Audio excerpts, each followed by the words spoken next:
Morning, and kakagaling ko lang sa labas. Ayan, tingnan nyo yung buhok ko. Napaka-ano niyan. Napakalambot. Actually, hindi ako nagsusuklay. Ako yung tao na hindi mahilig magsuklay. Mas inaayos ko yung mukha ko kapag lalabas kaysa sa mag-ayos ng buhok. And ganyan lang, lugay-lugay lang yan. So, pasensyahan nyo na tong bangs ko. Ayan, sasagutin ko pala yung question. Yung question sa comment section sa post ko kahapon. And ewan ko, si TikTok yata ang nag-automatic filtered ng mga comments. So, nakita ko siya and then nakalagay doon approve or declined. So, hindi ko pa siya ina-approve. Ang tanong niya is kung magkano daw ba yung binigay sa akin na Afam bago mamatay si Afam. Si Ed nga, di ba? Ayun. Ang binigay sa akin ni Afam natanong nyo na rin and nasabi ko na rin. So, maraming nako-confuse kung magkano daw ba ang binigay sa akin ni Afam bago siya namatay. Kasi nga, unang-una, mahal na mahal nun ng anak ko.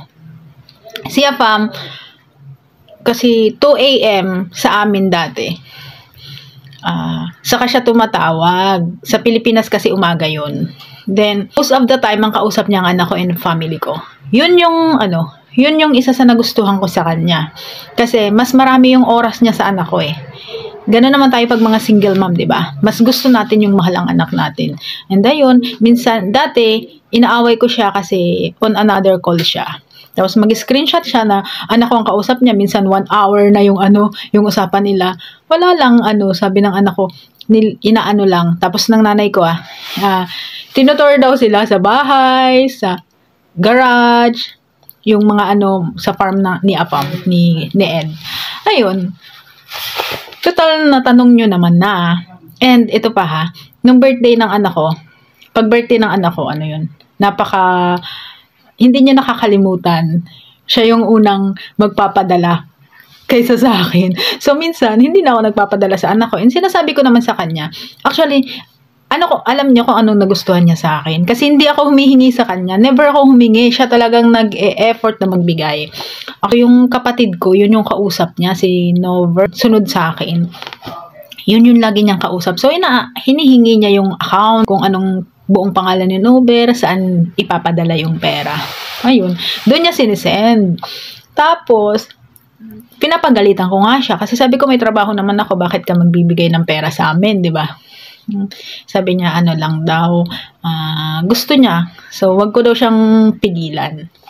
And ayun.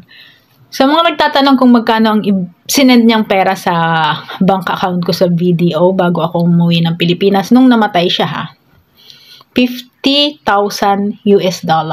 Yun yung sinend niya sa akin. Ganito kasi yun. Bago ako nagpa-renovate ng bahay, tinatanong niya ako. Sabi niya, Han kasi tawagan namin eh. Sabi niya, what if, bumili ka na lang ng bahay sa Manila para malapit sa lahat. Kasi ang gusto ko malapit sa lahat. Sabi niya, parang nasisense ko yung sinasabi niya. Kasi may nararamdaman na pala siya sa sarili niya. So sabi niya, sa Manila na lang. Parang gusto niya daw sa Pampanga, Laguna, or Cavite. Diyan sa tatlo na yan. Sabi niya, diyan ka na lang bumili ng bahay. Sabi niya, yung worth 5 million pesos lang Yun sabi niya. Nitawa ako ng tawa. Tinanong ko sila, nanay. Ayaw talaga nila nanay tumira sa sa Manila. Ayan, sabi niya, mas okay daw na magkakasama kaming lahat. And ang gusto niya is malapit sa hospital, sa lahat. Basta malapit sa lahat, sa mall, sa school, para kay, Ayesha. Actually, yung anak ko, hinahanapan niya na yan ng school sa Pampanga, yung private. Tapos nakakita siya, unang-una sa Naga City, di ba? Kasi sa Bicol naman. Kasi sabi ko sa kanya, kung pwede lang, sa Bicol na lang. And, kasi hindi ko alam kung gusto talaga nila nanay sa sa city. So, ang ginawa niya, sa Bicol, naghanap na rin siya ng may kinausap na siya mga tao na mabibilhan ng bahay. 2 yung gusto niyang bilhin. Kasi yung isang bahay daw is 1.8 million, tapos yung 2 nasa 2, ganon. So sabi niya, ang budget niya sa bahay is 5 million pesos bago siya uuwi. And then sabi niya nga, papakasal tayo. And pagkatapos ng kasal ko natin is nasa sayo yan kung gusto mong mag-stay ng Pilipinas or mag-migrate tayo sa dalhin kita sa US. Yun nga yung sabi niya sa akin. Sabi ko sa kanya, ayokong tumira ng US, ayokong iwan ng mga magulang ko. So, ayun. Tapos, ang ano doon is, ayun na, sinabi niya nga sa akin na kapag kinasal na tayo, 'di ba ano ako, 'di ba Navy ako, sabi niya. So, madadagdagan nga ng 1K daw yung ano niya, yung anong tawag nun? Yung benefits, yung basta nakalimutan ko na, hindi ko maalala kung paano sabihin yon. Tapos sabi niya, kapag si Ayesha inilipat na yung apelyido ko sa kanya, or ginamit niya na yung apelyido ko, madadagdagan na naman ako ng benefits, sabi niya. Pero don't worry, Han, kasi lahat yun, ibibigay ko naman sa inyo mag-ina, sabi niya. And ayun. Tapos, ayan na, humaba na, di ba?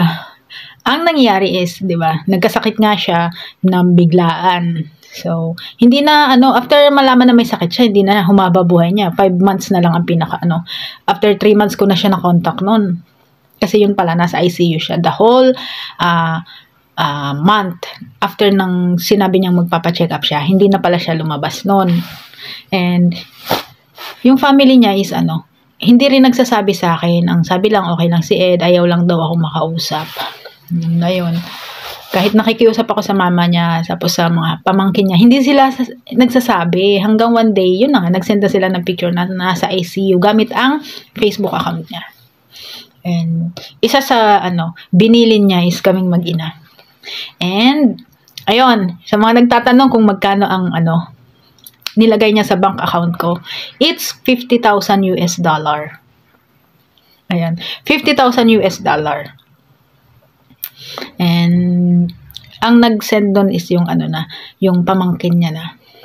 Pero nung umuwi ako ng Pilipinas, ibinalik ko. Yeah.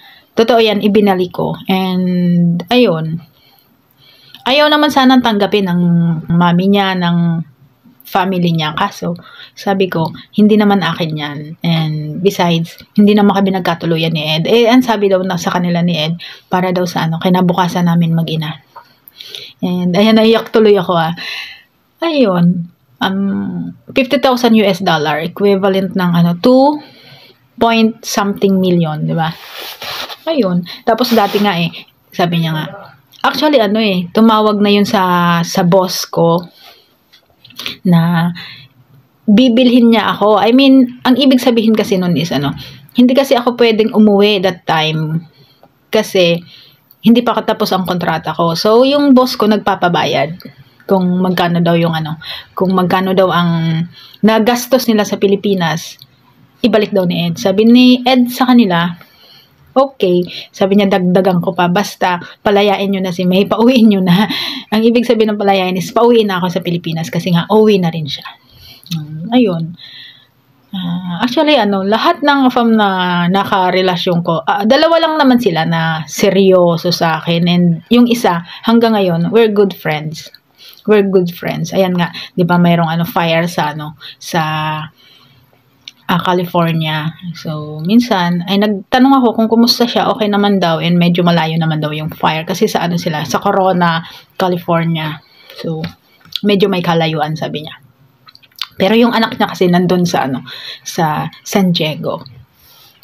Ayun. Alam niyo kung bakit ako nagugustuhan ng Apam? Kasi hindi nga ako humihingi ng pera. Hindi ako humihingi ng pera sa kanila. Sila yung kusang nagbibigay. Ang ginagawa nila is, tatanungin nila kung, anong full name ng kapatid ko. Hindi, minsan, sa pangalawa, hindi ko na sinasabi kasi alam ko na yung mangyayari. Ganon yung ginawa ni Ed. Hinihingi yung full name ng kapatid ko. So, binigay ko. Hindi ko alam na magbibigay pala siya ng pera. Ayun. Lalo na nung nag-pandemic. Ayun. Cute din naman nila pag pag minahal ka talaga nila. Yun nga lang, hindi kami para sa isa't isa. Ayan. That's all for today's video. Sana naliwanawan kayo Ayan. 50K US dollar yung binigay niya. Sinend niya sa bank account ko. And ayan baka may na naman dyan. May mga basher na naman dyan na magsabi na mukhang pera ako. Ibinalik ko yan. And witness ang nanay niya kasi sa account niya sinend ko yung pera. That's all for today's video. Mag-ingat ang lahat. God bless and uminom ng maraming tubig.